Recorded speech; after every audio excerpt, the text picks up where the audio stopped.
আপনারা ইতিমধ্যে অবহিত হয়েছেন গত রবিবার 19 তারিখ মাননীয় আদালত বিচারপ্রার্থী যারা জামিনের আবেদনকারী ছিলেন তাদের বিষয়ে একটা নিষ্পত্তি করেছেন এবং সেই ঘোষণাটা তিনি প্রকাশ্যে দিয়েছেন।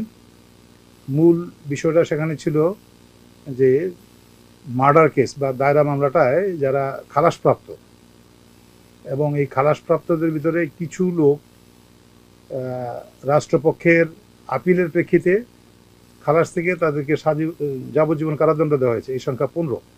তো ওই 15 জন ব্যতি রেখে যারা উভয় পর্যায়েই খালাসপ্রাপ্ত তাদেরকে জামিনের ঘোষণা তিনি দিয়েছেন।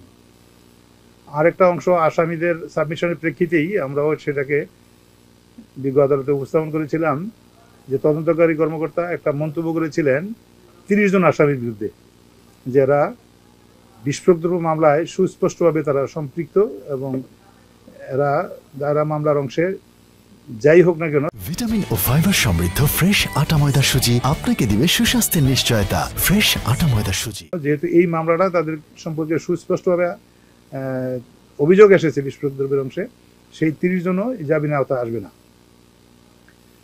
এর বাইরে এই মামলায় যারা খালাসপ্রাপ্ত এই দুইটা ক্যাটাগরি যেটা বললাম যে হাইকোর্টে তাদের যাবজ্জীবন করা হয়েছে এরকম, এবং বিস্ফোরক দ্রব্য মামলায় সুস্পষ্টভাবে যাদেরকে আইডেন্টিফাই করা হয়েছে এই গ্রুপ ছাড়া অন্যদেরকে জামিন মঞ্জুর করা হবে, এটা তিনি ঘোষণা দিয়েছেন।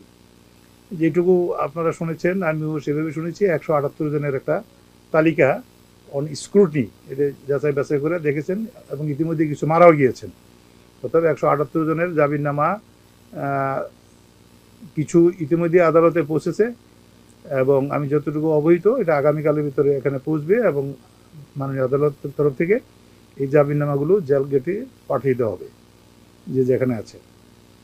জেল গেটে যাওয়ার পরে তাদের বিরুদ্ধে যদি অন্য কোনো মামলা পেন্ডিং না থাকে, অন্য কোনো মামলা দায়রা মামলা তো আগে নিষ্পত্তি হয়ে গেছে সেটা না, এই বিস্ফোরকের মামলাটাও এখানে ডিসপোজাল হয়ে গেল। যদি থাকে, আমি জানি না, অন্য কোনোভাবে তাদের বিরুদ্ধে মামলা না থাকে তাইলে এই 178 জনের জামিনে বের হওয়ার আর কোনো বাধা নাই বলেই আমি যতটা জানি।